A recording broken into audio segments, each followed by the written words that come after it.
नमस्कार दोस्तों, आज फिर से मैं हाजिर हूँ एक अपनी और क्लास लेके। इसमें आज हम हिंदी वर्णमाला के अगले क्रम को समझेंगे। अब इसमें हम बात करेंगे कि विसर्ग चिन्ह क्या होता है। ठीक है, तो एक बार विसर्ग चिन्ह के बारे में हम बात करेंगे।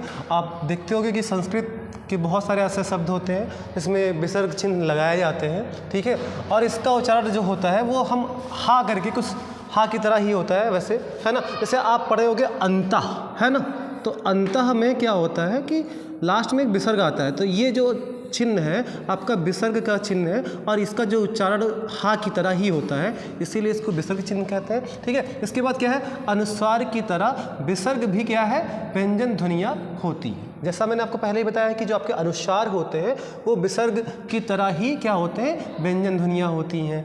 ठीक है, विसर्ग का प्रयोग स्वर के बाद किया जाता है। आपको ध्यान रखना कि जो विसर्ग का जो प्रयोग होगा वो हमेशा स्वर के बाद ही होगा। ठीक है, किसके बाद होगा, स्वर के बाद ही होगा।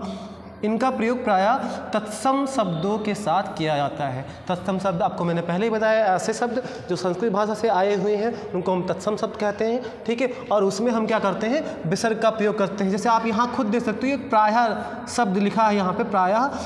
ठीक है, और यहाँ पे विसर्ग भी लगा हुआ है, आप देख सकते हो। इसके बाद हम बात करेंगे हलंत क्या होता है।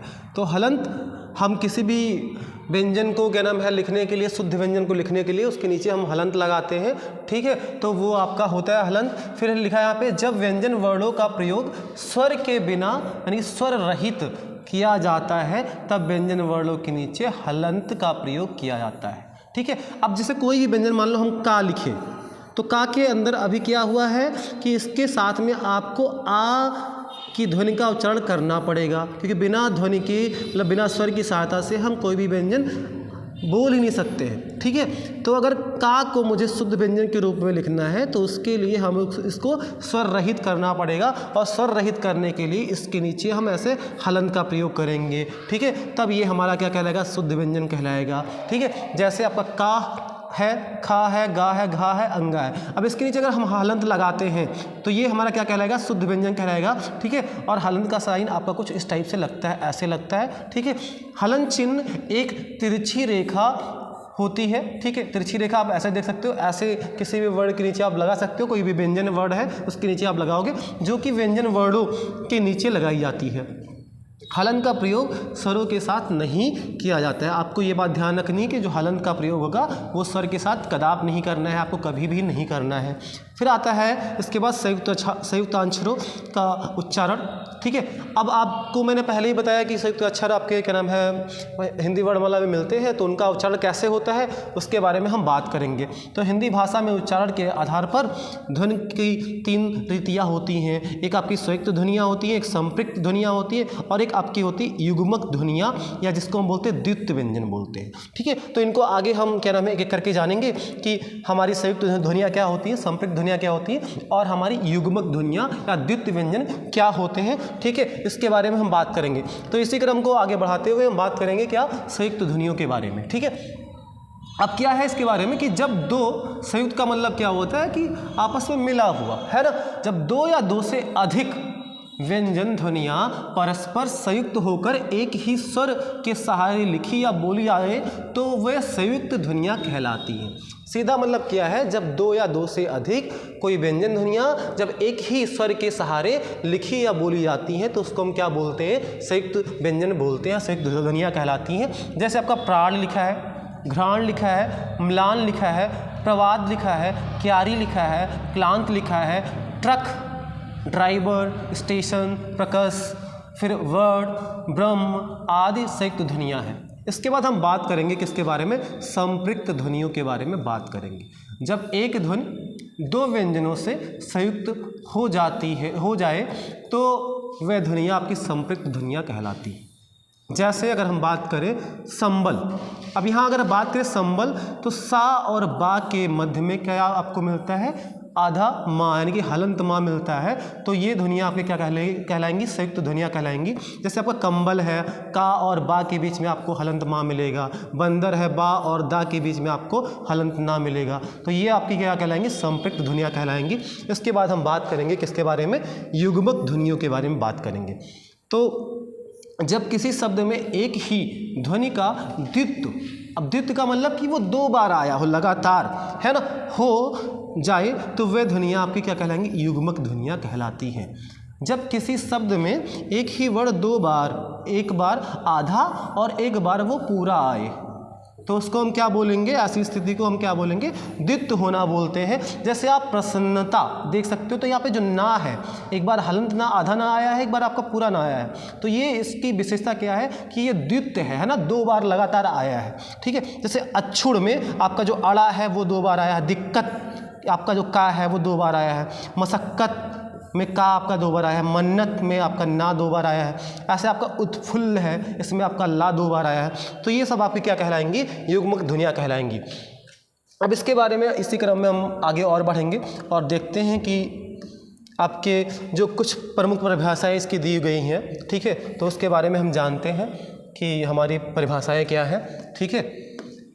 तो बात करेंगे अस्पष्ट व्यंजन के बारे में। तो अस्पष्ट व्यंजन आपको मैंने पहले ही बताया है कि कितने होते हैं, 25 होते हैं। जिन वर्णों का उच्चारण करते समय वायु जो होती है आपकी फेफड़ों से निकलती हुई मुंह के विभिन्न भागों यानी कंठ, तालु, मूर्धा, दंत और ओष्ठ को स्पर्श करते हुए निकले उसे अस्पष्ट व्यंजन कहते हैं। जब भी आपसे पूछा जाए अस्पष्ट व्यंजन क्या है तो आपको हमेशा यही बताना है कि जब हम कोई वर्ण का उच्चारण करते हैं तो हमारी जो वायु होती है वो फेफड़ों से निकल के मुंह के विभिन्न भागों यानी कि आपके कंठ, तालु, मूर्धा और दंत या ओष्ठ को स्पर्श करते हुए जब निकलती है तो इसी वजह से उसको हम क्या बोलते हैं, अस्पष्ट व्यंजन कहते हैं। चूँकि ये व्यंजन उच्चारण स्थान के अलग अलग एकता लिए हुए वर्गों में विभाजित है। आपने देखा होगा हिंदी वर्णमाला में क्या नाम है, आपको जो अस्पष्ट व्यंजन मिलते हैं वो अलग अलग 5 वर्णों को क्या नाम है आपस में मिलाए हुए लिखे जाते हैं। जैसे का के साथ में का, फिर खा, फिर ये गा आपका आएगा, फिर घा और अंगा। अब इनका एक अपना एक विशेष क्या नाम है, इनकी विशेषता है, इसीलिए इनको का वर्ग में रखा गया है। ऐसे चा वर्ग होता है, पा वर्ग होता है, ता वर्ग होता है और आपका टा वर्ग होता है, ठीक है। और इसीलिए इनको हम क्या बोलते हैं, वर्गीय व्यंजन बोलते हैं, ठीक है। क्या बोलेंगे इनको, वर्गीय व्यंजन। अब हर एक क्या नाम है व्यंजन का एक वर्ग होता है, ठीक है। इसमें जो आपके अस्पष्ट व्यंजन होते हैं, जो का है आपका वो क्या है, का वर्ग के तहत आपके ये 5 वर्ण आते हैं। ऐसे आपका चा वर्ग में है, ऐसे आपका ता वर्ग में है, ठीक है। इसीलिए इसको हम क्या बोलेंगे, हमेशा वर्गीय व्यंजन भी बोलेंगे और अस्पष्ट व्यंजन भी इसका एक और नाम है, ठीक है। अस्पष्ट व्यंजन की संख्या कितनी होती है, 25 होती है। इसको मैंने आपको बहुत पहले ही बताया है। इसके अंतर्गत आपका का वर्ग आता है, चा वर्ग आता है, टा वर्ग आता है, ता वर्ग आता है और पा वर्ग आता है। फिर लिखा है कि सभी वर्ण इसके अंतर्गत आपके 25 के 25 आते हैं। हर एक वर्ग में आपको 5 वर्ण मिलेंगे जिसके बारे में पहले ही बताया जा चुका है। आपने देखा होगा, अगर पुराने वीडियो हमारे देखे होंगे तो उसमें आपको ये चीज़ें मिली होंगी, ठीक है। इसके बाद हम बात करते हैं संघर्षी व्यंजन या फिर ऊष्म संघर्षी व्यंजन। अब इसका मतलब क्या है कि जिन व्यंजनों के उच्चारण में मुख विवर से निकलने वाली वायु जो है संघर्ष का मतलब क्या होता है कि वो घर्षण करे, है ना, या रगड़ उत्पन्न करे, घर्षण करते हुए निकले, उसे हम संघर्षी व्यंजन कहते हैं। अगर आपको इन शब्दों का मतलब पता है तो आप आसानी से कोई भी वर्ण को बोल के आप इनका पता लगा सकते हो, ठीक है। अब बात करेंगे ऊष्म व्यंजन क्या होते हैं। तो ऊष्म व्यंजन को ही हम क्या कहते हैं, संघर्षी व्यंजन कहते हैं। ऊष्म ये कहते हैं या फिर उसको संघर्षी व्यंजन बोलेंगे, ठीक है। इनकी संख्या आपको मैंने पहले बताई है, 4 है। आपका तालव्य श है, मूर्धन्य श है, दंत श है और हा है। क्योंकि जब हम इनको बोलते हैं तो अगर हम अपने मुख के सामने अपने अगर हाथ को या मतलब कुछ भी लाएंगे तो हमें ऐसा प्रतीत होगा कि हमारे मुख से थोड़ी गर्म हवा निकल रही है या उष्मा से युक्त हवा निकल रही है। इसीलिए इसको हम क्या बोलते हैं, ऊष्म व्यंजन बोलते हैं या फिर संघर्षी व्यंजन बोलते हैं, ठीक है। इसके बाद हम बात करेंगे उत्क्षिप्त व्यंजन या फिर आपका द्विगुण व्यंजन आपका है, ठीक है। तो इसके बारे में हम बात करेंगे। आपके 2 होते हैं उत्क्षिप्त या द्विगुण व्यंजन, आपके 2 होते हैं, आपका एक डा होता है, एक ढा होता है, ठीक है। तो इसके बारे में हम एक बार देख लेते हैं।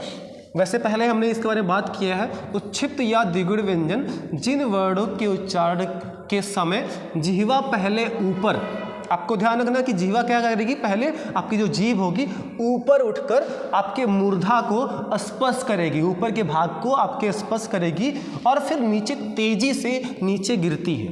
ठीक है। पहले तो ऊपर जाएगी, फिर आपके मूर्धा को टच करेगी, फिर वो तेजी से नीचे आएगी और तथा वायु की तेजी से वो आपके जो वायु होंगे वो बाहर निकलेंगे। उसे हम क्या बोलेंगे? उच्छिप्त व्यंजन बोलेंगे। आपका एक ढा है और एक आपका डा है, ठीक है। तो ये आपके दो उच्छिप्त व्यंजन हो गए, ठीक है। आपको ये बात ध्यान रखनी है। इसके बाद हम बात करेंगे कि अर्ध स्वर क्या कहलाते हैं, ठीक है। तो जो ध्वनियाँ कभी स्वर या कभी व्यंजन हो उन्हें हम क्या बोलेंगे? अर्ध स्वर, है ना। नाम से लग रहा है आधा स्वर आधा व्यंजन, है ना। तो आपका कभी वो स्वर बनेगा, कभी व्यंजन बनेगा, तो उसको हम क्या बोलेंगे? अर्ध स्वर बोलेंगे। अब इनकी संख्या आपको पहले मैंने बताया कि दो है, एक आपका या है, एक वा है ना। व्यंजनों का उच्चारण करते समय ये क्रमशः ई और ऊ स्वरों के उच्चारण की स्थिति में होते हैं, है ना। तथा बाद में ये या और वा व्यंजनों की स्थिति में होते हैं। जब आप इनका उच्चारण करना स्टार्ट करोगे तो आपको ई से लेके या को आप ई और वा को ऊ से स्टार्ट करोगे और लास्ट में आपका या और वा हो जाता है, ठीक है। इसीलिए इसको हम क्या बोलेंगे? अर्धस्वर बोलेंगे।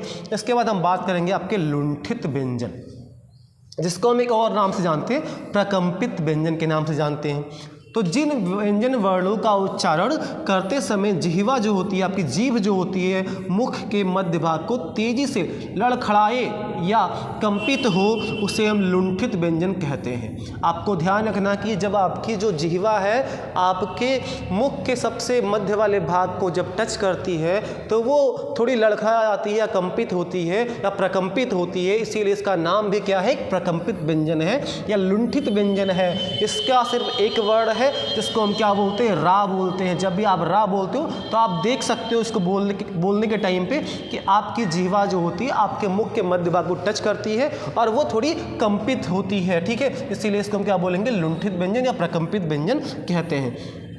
इसके बाद हम पार्श्विक व्यंजन के बारे में, इन सब के बारे में हमने पहले बात किया है, ठीक है। अब इसकी परिभाषा को हम देखते हैं और इसको समझते हैं कि इसकी परिभाषा क्या होती है। पार्श्विक का सीधा मतलब क्या है कि जिन व्यंजन वर्णों के उच्चारण में हवा जो होती है आपकी जीभ के पार्श्व मतलब जो आपके बगल वाले होते हैं भाग, है ना, बगल वाले भाग से निकल जाए, है ना, बगल वाले भाग से निकल जाए, उसे हम क्या बोलेंगे? पार्श्विक व्यंजन कहते हैं। इसमें सिर्फ आपका एक ला होता है, उसी को हम क्या बोलेंगे? पार्श्विक व्यंजन कहते हैं, ठीक है। इसके बाद हम बात करेंगे आपके वर्ष व्यंजन के बारे में, ठीक है। आपके वर्ष व्यंजन क्या होते हैं उसको हम एक बार देखते हैं, समझते हैं और जानते हैं।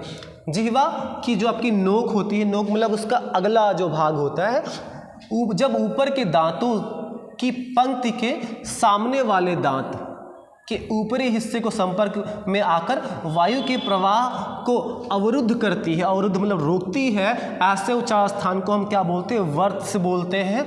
हिंदी भाषा के अंतर्गत आपके जो न, ला, हलंत मतलब जो भी है आपके हलंत ही है, हलंत शाह, हलंत जा, हलंत रा, ये सारे क्या कहलाएंगे? वर्ष व्यंजन कहलाएंगे। आपको बात ये ध्यान रखनी है। इसके बाद आपका नया टॉपिक आएगा विराम चिन्ह। विराम चिन्ह को हम अगले वीडियो में पढ़ेंगे, ठीक है। आज के लिए धन्यवाद।